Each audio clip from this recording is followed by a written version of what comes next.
नमस्कार, मैं हूं प्रकाश श्रीवास्तव। हमारे खास कार्यक्रम पूरा सच में आपका स्वागत है। और खबरों की दुनिया में पूरा सच बहुत जरूरी होता है, क्योंकि झूठ से भी खतरनाक होता है अधूरा सच, और उसी तरह खतरनाक होती है अधूरी खबर। इसलिए हर खबर का पूरा सच हम आपको बताएंगे, वो भी तथ्यों, तर्कों और सबूतों के साथ। तो आइए बिना देर किए देखते हैं पूरा सच।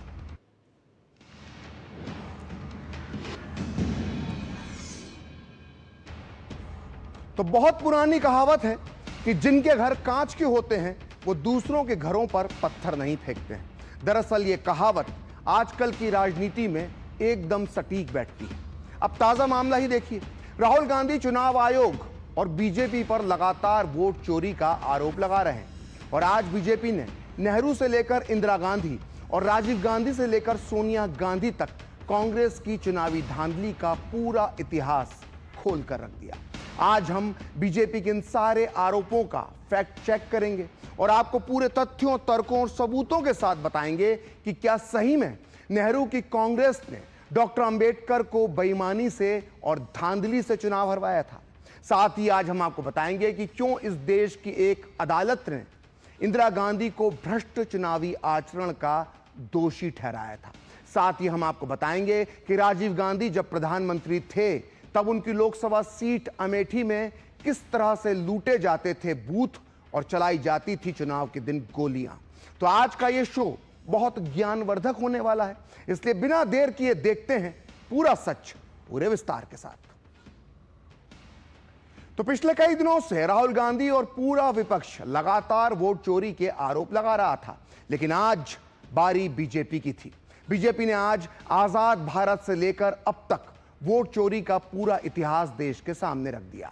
सांसद और पूर्व केंद्रीय मंत्री अनुराग ठाकुर ने आज एक प्रेस कॉन्फ्रेंस में कांग्रेस पर कई गंभीर आरोप लगाए।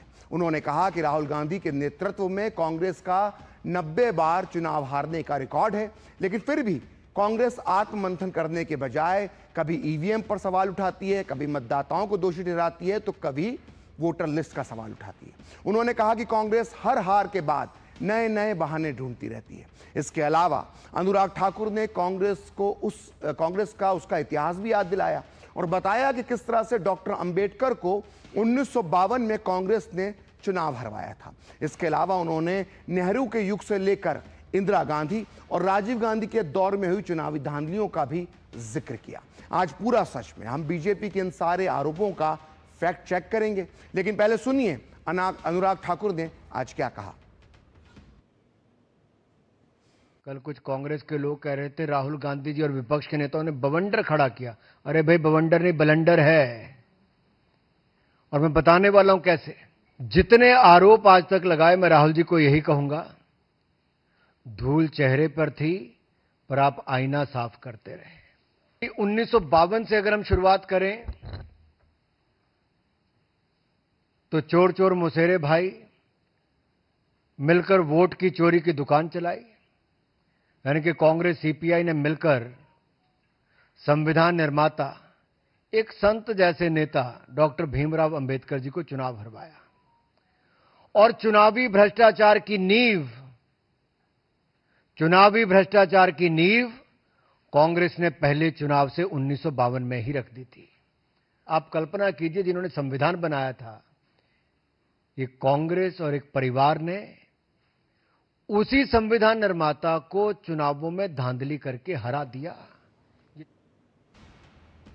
तो सुना आपने, बीजेपी ने यह आरोप लगाया है कि कांग्रेस ने हमेशा चुनावों में धांधली की है, और यहां तक कि कांग्रेस ने 1952 में डॉक्टर अंबेडकर को भी बेईमानी से चुनाव हरा दिया था। बीजेपी के इस आरोप में कितना दम है, आइए अब इसका पूरा सच जानते हैं और फैक्ट चेक करते हैं। दरअसल डॉक्टर अंबेडकर चुनावी धांधली के सबसे पहले शिकार होने वाले नेता थे। राहुल गांधी से लेकर कांग्रेस का हर छोटा बड़ा नेता आज बार बार वोट चोरी चिल्ला रहा है, लेकिन सच्चाई यही है कि आजाद भारत में सबसे पहले वोट चोरी डॉक्टर अंबेडकर के साथ हुई थी। दिन भर बाबा साहेब के नाम की दुहाई देने वाले कांग्रेस के नेता कभी यह नहीं बताते हैं कि 1952 में नेहरू की कांग्रेस ने कम्युनिस्ट पार्टी के साथ मिलकर कैसे बाबा साहेब को बेईमानी से चुनाव हराया था। तो बात 1952 की है। देश का पहला आम चुनाव हो रहा था। डॉक्टर अंबेडकर नेहरू मंत्रिमंडल से इस्तीफा दे चुके थे और उत्तरी मुंबई से चुनाव लड़ रहे थे। उन्हें हराने के लिए नेहरू की कांग्रेस और कम्युनिस्ट पार्टी ने आपस में हाथ मिला लिया और कांग्रेस ने एक दूध के व्यवसायी नारायण कजरोलकर को अपना उम्मीदवार बनाया। इस चुनाव में कम्युनिस्ट पार्टी के वरिष्ठ नेता श्रीपद अमृत दांगे ने भी पर्चे बंटवाए, जिसमें डॉक्टर अंबेडकर को कम्युनिस्ट पार्टी ने खुलेआम देशद्रोही कहा। ये वही दांगे हैं जो बाद में जाकर कम्युनिस्ट पार्टी के सबसे बड़े पद तक पहुंचे, यानी इस पार्टी के महासचिव बने। अब करते हैं नतीजों की बात। चुनाव में जमकर धांधली हुई और डॉक्टर अंबेडकर करीब करीब 14,000 मतों से चुनाव हार गए। हैरत की बात है कि इन चुनावों में पूरे 74,333 वोट कैंसिल किए गए थे। तो 1952 में डॉक्टर अंबेडकर की इस चुनावी हार का विस्तार से वर्णन किया है पद्म भूषण से सम्मानित महान लेखक धनंजय कीर ने अपनी किताब डॉक्टर बाबा साहेब अंबेडकर जीवन चरित्र में। इस किताब को डॉक्टर अंबेडकर पर लिखी सबसे ऑथेंटिक किताबों में से एक माना जाता है। इस पुस्तक में धनंजय कीर ने बताया है कि किस तरह से डॉक्टर अंबेडकर के साथ कांग्रेस और कम्युनिस्ट पार्टियों ने षड्यंत्र रचा। अपनी इस किताब के पेज नंबर 418 पर पद्म भूषण धनंजय कीर लिखते हैं कि अपनी चुनावी हार के बाद डॉक्टर अंबेडकर ने अपने बयान में कहा कि मुंबई की जनता ने मुझे इतना बड़ा समर्थन दिया तो वो आखिर कैसे बर्बाद हो गया। इलेक्शन कमिश्नर को इसकी जांच करना चाहिए। वहीं समाजवादी नेता जयप्रकाश नारायण ने अपने बयान में कहा कि इस चुनाव को लेकर डॉक्टर अंबेडकर की तरह मेरे मन में भी शक है। इस हार से लोगों को काफी आश्चर्य हुआ। वहीं डॉक्टर अंबेडकर का मानना था कि कम्युनिस्ट नेता श्रीपद अमृत दांगे के षड्यंत्र की वजह से उनकी हार हुई है। तो इस किताब में, धनंजय कीर की इस किताब में कितनी बड़ी बात, कितना बड़ा आरोप लगाया गया है। तो ऐसा नहीं है कि बाबा साहेब अपने ऊपर हुए इस अत्याचार पर चुप रहे। उन्होंने इस चुनावी धांधली के खिलाफ चुनाव आयोग में केस दायर किया। हैरत की बात है कि डॉक्टर अंबेडकर की हर छोटी बड़ी बात बताने वाला वामपंथी और कांग्रेस का इकोसिस्टम कभी इस बात की चर्चा नहीं करता कि बाबा साहेब अंबेडकर इस देश की चुनावी धांधली के पहले शिकार व्यक्ति थे। उनके साथ वो पहले व्यक्ति थे जिनके साथ वोटों की चोरी हुई थी, चुनाव का घोटाला हुआ था और बाकायदा चुनाव आयोग में उन्होंने केस दायर किया था। जानी मानी अमेरिकी लेखक गेल ओम्वेट अपनी पुस्तक Ambedkar towards and enlightened India में लिखती हैं कि 1952 में अपनी चुनावी हार के बाद डॉक्टर अंबेडकर ने अदालत में केस दायर किया, जिसमें उन्होंने आरोप लगाया कि कॉमरेड श्रीपद अमृत दांगे की अगुवाई में वामपंथियों ने उनके खिलाफ चुनाव में धोखाधड़ी की है। इन चुनावों में 74,000 वोट रद्द हो गए थे। डॉक्टर अंबेडकर ने दावा किया कि वामपंथियों ने यानी कम्युनिस्टों ने उनके खिलाफ गलत प्रचार यानी कुप्रचार किया था। तो आज बीजेपी सांसद अनुराग ठाकुर ने राहुल गांधी को चुनावी धांधली का, कांग्रेस पार्टी और गांधी परिवार का पुराना इतिहास भी याद दिलाया। आप भी सुनिए अनुराग ठाकुर ने क्या कहा, फिर हम आपको बताएंगे कि 1951 में हुई ऐसी एक चुनावी धांधली का पूरा सच।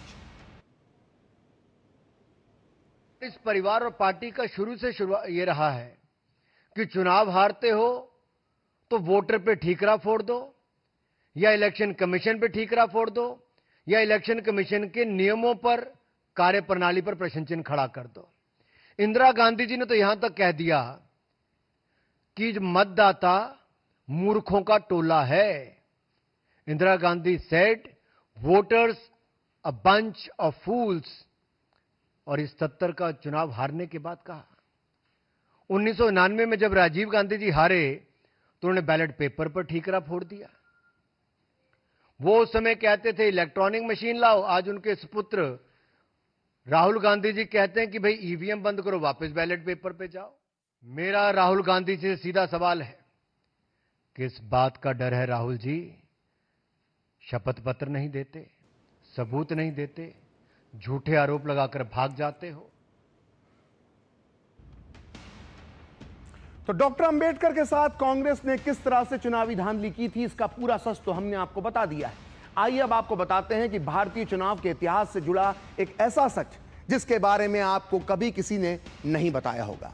कांग्रेस के शासनकाल में हुई ये एक ऐसी चुनावी धांधली थी जिसकी कीमत 75 साल तक इस देश ने चुकाई है। और ये चुनावी धांधली हुई थी जम्मू कश्मीर के पहले चुनाव में। तो ये बात 1951 की है। जम्मू कश्मीर में पहली बार संविधान सभा के चुनाव हुए थे। दरअसल इस संविधान सभा के चुनाव में जबरदस्त बेईमानी की गई थी।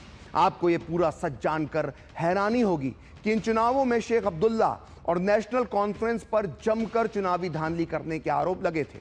और तो और इन आरोपों की तत्कालीन प्रधानमंत्री पंडित जवाहरलाल नेहरू ने अनदेखी की थी।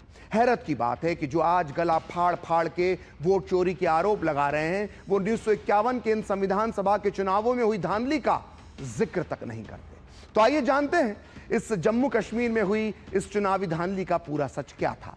तो 1951 के जम्मू कश्मीर के संविधान सभा के चुनावों में दो पार्टियां मैदान में थी। एक थी नेहरू जी के परमप्रिय मित्र शेख अब्दुल्ला की नेशनल कॉन्फ्रेंस और दूसरी थी हिंदू विचारधारा की समर्थक प्रजा परिषद। प्रजा परिषद को आरएसएस का समर्थन भी प्राप्त था और यही बात नेहरू जी को बहुत चुभती थी। चुनाव हो रहा था 75 सीटों पर। इन चुनावों को करवाने का जिम्मा तत्कालीन राज्य सरकार पर छोड़ दिया गया, जिसकी गद्दी पर खुद शेख अब्दुल्ला बैठे हुए थे। इस चुनाव में एक धांधली और हुई और वो थी परिसीमन की। कश्मीर के इलाके में 43 सीटें दी गईं और जम्मू के हिस्से में केवल 30 और लद्दाख के खाते में आईं सिर्फ 2 सीटें। जबकि उस समय के प्रशासनिक नक्शे के हिसाब से कश्मीर का क्षेत्रफल और आबादी जम्मू के मुकाबले कम थी। इतना ही नहीं, सीटों का परिसीमन इस तरह से किया गया कि कई हिंदू बहुल सीटों को उनके नक्शे में छेड़छाड़ करके उन्हें मुस्लिम बहुल बना दिया गया। यानी शेख अब्दुल्ला की ताजपोशी की पूरी तैयारी पहले से ही की जा चुकी थी, लेकिन असली खेल अभी बाकी था। कश्मीर की 43 सीटों पर शेख अब्दुल्ला का पलड़ा भारी था, तो जम्मू की 30 सीटों पर प्रजा परिषद मजबूत दिख रही थी। लेकिन शेख अब्दुल्ला ने कुछ और ही प्लान बना रखा था। जम्मू की 30 सीटों में से प्रजा परिषद के 13 उम्मीदवारों के नामांकन रद्द कर दिए गए।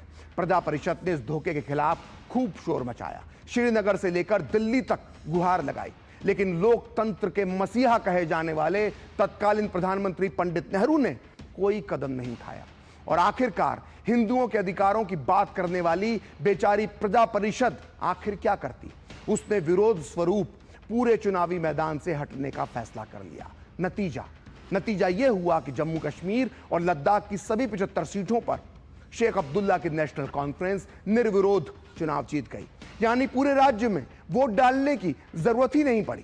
इस शर्मनाक चुनावी धांधली पर अमेरिका की पूर्व विदेश मंत्री मैडलिन अल्ब्राइट के पिता जोसेफ कॉर्बेल ने कश्मीर मामलों के जो जानकार थे, उन्होंने 1954 में प्रकाशित अपनी मशहूर पुस्तक डेंजर इन कश्मीर में लिखा था कि इससे अच्छी जीत कोई तानाशाह भी प्राप्त नहीं कर सकता। तो सुना आपने तानाशाह। जोसेफ कॉर्बेल ने किसे कहा तानाशाह, ये अब आपको तय करना है। अब हम आपको बताते हैं कि देश में पहली बार बूथ कैप्चरिंग आखिर कब हुई थी। 1957 के पहले बूथ कैप्चरिंग क्या होती है, इस शब्द से देश पूरी तरह से अनजान था। लेकिन इस साल हुए एक चुनाव में इस शब्द ने जनमानस में अपनी पहचान बना ली। देश में बूथ कैप्चरिंग की पहली घटना 1957 के चुनाव में बिहार के बेगूसराय जिले के रचियारी गांव में सामने आई थी। बताया गया कि उस समय इलाके के माफिया कामदेव सिंह के साथ जिन दबंगों ने बूथ कैप्चर यानी बूथ लूटा था, वो कांग्रेस उम्मीदवार सरयुग प्रसाद सिंह के समर्थक थे। मतलब बूथ कैप्चरिंग की शुरुआत, बूथ लूटने की शुरुआत, वोट चोरी करने की शुरुआत, इसका श्रेय भी कांग्रेस को ही जाता है। वो घटना आज भी लोकतंत्र के काले अध्याय के तौर पर दर्ज है और आज इस घटना का जिक्र भी बीजेपी सांसद अनुराग सिंह ठाकुर ने किया। आप भी सुनिए उन्होंने क्या बताया कि कांग्रेस ने सत्ता के लिए कब कब चुनाव में धांधली की है, यह हम आपको आगे और बताएंगे। और बिहार के पूर्व मुख्यमंत्री लालू प्रसाद के दौर में कैसे लूटे जाते थे बूथ, ये भी उन्होंने बताया। आप भी सुनिए उन्होंने और क्या कहा। 1957 में बूथ कैप्चरिंग करके कांग्रेस ने काम किया। 1967 में कांग्रेस ने जे.एंड.के में, जम्मू कश्मीर में पूरी तरह से एक तरह से रिगिंग करके विरोधियों के नॉमिनेशन तक खत्म करवा के ये सब कार्य कर दिए। 1987 में नेशनल कॉन्फ्रेंस के साथ मिलकर लार्ज स्केल रिगिंग कांग्रेस ने की। और राइट साइड पे देखिए कीर्ति जाट जी ने कहा कि पोलिंग बूथ लूटने का काम उनके और उनके पिताजी के लिए और कांग्रेस के नेताओं के लिए उस समय की कांग्रेस ने किया था। ये एक नहीं, ऐसे अनेक उदाहरण हैं। और लालू जी को तो याद होगा कि उनके जमाने में तो बैलेट बॉक्स उठा के ले जाते थे, बम फूटते थे, मत पेटियां लूट ली जाती थी। तो इतिहास गवाह है कि कांग्रेस पर चुनावी धांधली के आरोपों की एक लंबी लिस्ट है, लेकिन इस लिस्ट में सबसे ऊपर आता है पूर्व प्रधानमंत्री इंदिरा गांधी का नाम। दरअसल 12 जून 1975 को इलाहाबाद हाईकोर्ट ने इंदिरा गांधी के चुनाव जो उनको चुनावी धांधली का दोषी पाया था। इतना ही नहीं, हाईकोर्ट ने न केवल इंदिरा गांधी के चुनाव को रद्द कर दिया था, बल्कि 6 साल के लिए उन पर चुनाव लड़ने पर पाबंदी भी लगा दी थी। दरअसल 1971 में इंदिरा गांधी ने उत्तर प्रदेश के रायबरेली से चुनाव लड़ा था, और ये वही रायबरेली है जहां से अभी राहुल गांधी सांसद हैं, और उसके पहले सोनिया गांधी यहां से सांसद थी। तो 1971 के आम चुनाव में इंदिरा गांधी ने इसी रायबरेली सीट पर संयुक्त सोशलिस्ट पार्टी के उम्मीदवार राजनारायण को करीब करीब 1,10,000 वोटों से हराया था। आरोप है कि इस चुनाव में इंदिरा गांधी ने सरकारी मशीनरी का जबरदस्त दुरुपयोग किया था। इसी वजह से राजनारायण ने इंदिरा गांधी पर चुनावी धांधली का आरोप लगाते हुए इलाहाबाद हाईकोर्ट में एक याचिका डाल दी, जिस पर 12 जून 1975 को इलाहाबाद हाईकोर्ट का फैसला आया था। इस फैसले के मुताबिक इंदिरा गांधी को जनप्रतिनिधित्व अधिनियम की धारा 123(7) के तहत भ्रष्ट आचरण का दोषी माना गया था, और इंदिरा गांधी पर यह आरोप सिद्ध हुआ था कि उनके प्रधानमंत्री कार्यालय के अधिकारी यशपाल कपूर ने चुनावी एजेंट का कार्य किया था, जो कि नियमों का सीधा सीधा उल्लंघन था। इसके अलावा सरकारी अधिकारी होने के बाद भी यशपाल कपूर इंदिरा गांधी के लिए चुनावी प्रचार कर रहे थे। वहीं इंदिरा गांधी पर चुनावी खर्चे की गलत जानकारी देने का आरोप भी अदालत में सिद्ध हुआ था। इंदिरा गांधी पर चुनाव प्रचार के लिए वायुसेना के विमान और हेलीकॉप्टर्स के इस्तेमाल करने का भी आरोप लगा था। इंदिरा गांधी पर इस चुनाव में कंबल, साड़ी और शराब बांटने के भी आरोप लगे थे। कुल मिलाकर इलाहाबाद हाईकोर्ट ने इंदिरा गांधी का चुनाव रद्द कर दिया और अगले 6 साल के लिए उन पर चुनाव लड़ने पर पाबंदी भी लगा दी थी। बाद में इस फैसले के खिलाफ इंदिरा गांधी ने सुप्रीम कोर्ट में अपील की, लेकिन यहां भी उन्हें पूरी तरह से राहत नहीं मिली। 24 जून 1975 को सुप्रीम कोर्ट ने अपने अंतरिम आदेश में इंदिरा गांधी की संसद सदस्यता को तो बहाल कर दी, लेकिन उन पर संसद की कार्यवाही में हिस्सा लेने पर प्रतिबंध लगा दिया। इस फैसले से इंदिरा गांधी इस कदर बौखला गईं कि उन्होंने उसी रात यानी 25 जून 1975 को लोकतंत्र और संविधान की हत्या कर देश पर इमरजेंसी थोप दी। तो अब तक पूरा सच में हमने आपको बताया कि किस तरह से कांग्रेस नेहरू जी के युग से लेकर इंदिरा गांधी के युग तक चुनाव धांधली कर रही थी। अब हम आपको लेकर चलते हैं राजीव गांधी के युग में। तो ये बात 1989 के लोकसभा चुनाव की है। राजीव गांधी तब देश के प्रधानमंत्री होते थे। वो अमेठी से लोकसभा का चुनाव लड़ रहे थे। ये वही अमेठी है जहां से राहुल गांधी सांसद रह चुके हैं, और उनके सामने, राजीव गांधी के सामने उस वक्त मैदान में थे महात्मा गांधी के पोते राजमोहन गांधी, जो जनता दल के टिकट पर चुनाव लड़ रहे थे। मतदान के दिन अमेठी में जबरदस्त हिंसा हुई। हिंसा के आरोप कांग्रेस कार्यकर्ताओं पर लगे। यहां तक कि इस हिंसा में जनता दल के नेता संजय सिंह बुरी तरह से घायल भी हुए थे। मतदान के दिन अमेठी में कई पोलिंग स्टेशन पर बूथ भी लूटे गए थे, और इस बात की पुष्टि होती है 26 नवंबर 1989 को अमेरिकी अखबार न्यूयॉर्क टाइम्स में छपी इस खबर से, जो इस वक्त आप अपनी टीवी स्क्रीन पर देख रहे हैं। और इस खबर को लिखा था अमेरिका की मशहूर रिपोर्टर बारबरा क्रॉसेट ने, जो उस वक्त भारत के चुनावों को कवर कर रही थी। उनकी खबर के मुताबिक अमेठी में 1-2 नहीं बल्कि 97 पूरे 97 मतदान केंद्रों पर धांधली हुई थी, और ऐसे आरोप थे कि मतदान के दिन कांग्रेस के कार्यकर्ता मतदान केंद्रों पर कब्जा कर रहे थे और हवा में गोलियां चलाकर मतदाताओं को डरा रहे थे। जिसके बाद चुनाव आयोग ने इन सभी 97 मतदान केंद्रों पर दोबारा वोटिंग का आदेश दिया, यानी करीब करीब अमेठी के कुल मतदान केंद्रों के 10% केंद्रों पर दोबारा वोटिंग करवाई गई थी। और इस समय केंद्र और यूपी दोनों जगह पर कांग्रेस के डबल इंजन की सरकार थी। अमेठी के चुनाव में पुलिस और सरकारी कर्मचारियों पर कांग्रेस उम्मीदवार राजीव गांधी के पक्ष में काम करने के आरोप लगे थे, जिसके बाद चुनाव आयोग ने चुनावी धोखाधड़ी के आरोप में कई सरकारी कर्मचारियों को सस्पेंड भी किया था। अमेठी में हुई धांधली के खिलाफ दिल्ली में कई प्रतिष्ठित लोगों ने तत्कालीन राष्ट्रपति वेंकट रमन से शिकायत की थी, जिसके बाद राष्ट्रपति वेंकट रमन ने कहा था कि वो अमेठी में पुनर्मतदान की उनकी मांग पर विचार करेंगे। तो यह है 1989 में हुए अमेठी के चुनाव का पूरा सच, जो राहुल गांधी को नहीं मालूम है। तो बीजेपी सांसद अनुराग सिंह ठाकुर ने यह भी कहा कि कांग्रेस सिर्फ चुनाव ही नहीं बल्कि चुनाव आयोग को ही चोरी करने का काम करती थी। आप भी सुनिए उन्होंने क्या कहा। कांग्रेस सीधे सीधे चुनाव आयोग को भी चोरी करने का काम करती थी। 2005 में खबर छपी कि श्री नवीन चावला को इलेक्शन कमिश्नर अपॉइंट किया सोनिया गांधी जी ने। अरे भाई, प्रधानमंत्री मनमोहन सिंह थे तो सोनिया गांधी जी ने अपॉइंट कैसे कर दिया? सोनिया जी से लेकर इंदिरा जी से लेकर राजीव गांधी जी तक पुराने इलेक्शन कमिश्नर्स का नाता और नियुक्ति इलेक्शन कमीशन में होना, फिर कांग्रेस पार्टी को ज्वाइन करना, किसी को केंद्रीय मंत्री बनाना, किसी को कहीं का गवर्नर बनाना, ये कांग्रेस चुनाव आयोग का खेल खेलती थी, चुनाव आयोग को ही चोरी करने का काम करती थी। तो हमने भी जब इतिहास को खंगाला तो पाया कि बीजेपी के आरोप काफी हद तक सही है। एक लंबी लिस्ट है जो बताती है कि देश के कई मुख्य चुनाव आयुक्तों पर कांग्रेस की सरकार ने रेवड़ियों की बरसात की है। किसी को अपने टिकट पर चुनाव लड़वाया तो किसी को केंद्रीय मंत्री ही बना दिया। आइए देख लेते हैं इसका भी पूरा सच। देखिए, मुख्य चुनाव आयुक्त जो पूर्व थे टीएन शेषन को बेहद ईमानदार माना जाता है, लेकिन उन्होंने 1999 में गांधीनगर से कांग्रेस के टिकट पर बाकायदा बीजेपी नेता लालकृष्ण आडवाणी के खिलाफ चुनाव लड़ा था।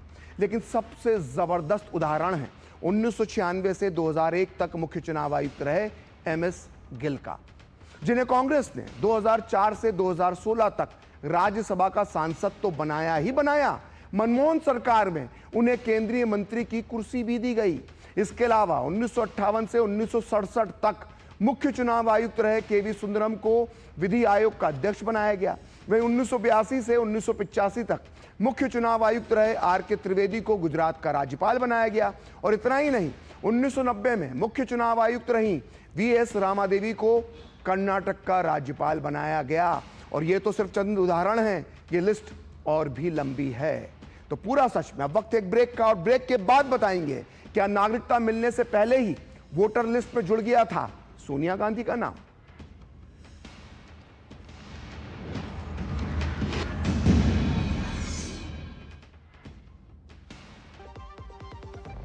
हेलो, थाने से बोल रहे हैं, तुम्हारे सहायक विकास को गिरफ्तार किया गया है। अरे लड़की ने एफआईआर किया है, आपको उसका कॉपी भेजे हैं, देख लीजिए। मेरा का इज्जत बचाना है तो 2 लाख रुपए भेज दीजिए, फोन पर लिंक भेज रहे हैं। पैसा ऐसा भेजने की जरूरत नहीं है। आपका विकास तो हमारे साथ पे देखिए। विकास तुम लड़का यार क्या कर रहा है, क्या करे, मारने की जरूरत नहीं है, एकदम निर्दोष है वो। कभी भी किसी पुलिस, सीबीआई या कस्टम अधिकारी के नाम से धमकी भरे कॉल्स अगर आपके पास आए तो डरिएगा बिल्कुल मत। ये जो साइबर अपराधी होते हैं ना, आपको डराने के लिए डिजिटल अरेस्ट का भी ये सहारा ले सकते हैं। आप इस नंबर पर कॉल कीजिए 1930-1930 पर कॉल करें, या फिर जो नीचे वेबसाइट दिया है वहाँ पर आप अपनी शिकायत को दर्ज करें। जब धरती चीर कर निकलता है लोहे का पत्थर और मिलता है मोंगिया के जोश से, फिर तपता है, पिघलता है और बनता है फौलाद। अब होता है सरिया सारी खूबियों के साथ। मोंगिया स्टील, मजबूत देश का मजबूत सरिया। जब मंगला जी की किडनी का ऑपरेशन हुआ तो पॉलिसी बाजार की टीम ने हॉस्पिटल पहुंचकर 18 लाख रुपए का क्लेम अप्रूव करवाने में पूरी हेल्प की। बीमारी में हेल्थ इंश्योरेंस ही काम आएगा। पॉलिसी बाजार पर 1 करोड़ का हेल्थ इंश्योरेंस सिर्फ 360 रुपए महीने से शुरू। सुनो, एक अच्छी इंश्योरेंस पॉलिसी एआई से पूछते हैं। एक ऐसी पॉलिसी जिसमें प्रीमियम पेमेंट हो लिमिटेड पर इनकम आती रहे लाइफ टाइम। LIC का जीवन उत्सव। एक ऐसी पॉलिसी जो दे होल लाइफ इंश्योरेंस कवर भी। LIC का जीवन उत्सव। वाओ, चलो तो LIC की जीवन उत्सव पॉलिसी ही लेते हैं। मैं भी तुमसे यही कह रही थी, LIC का जीवन उत्सव। लाइफ टाइम सेलिब्रेशन मनाइए LIC के जीवन उत्सव के साथ, फ्यूचर सेट है।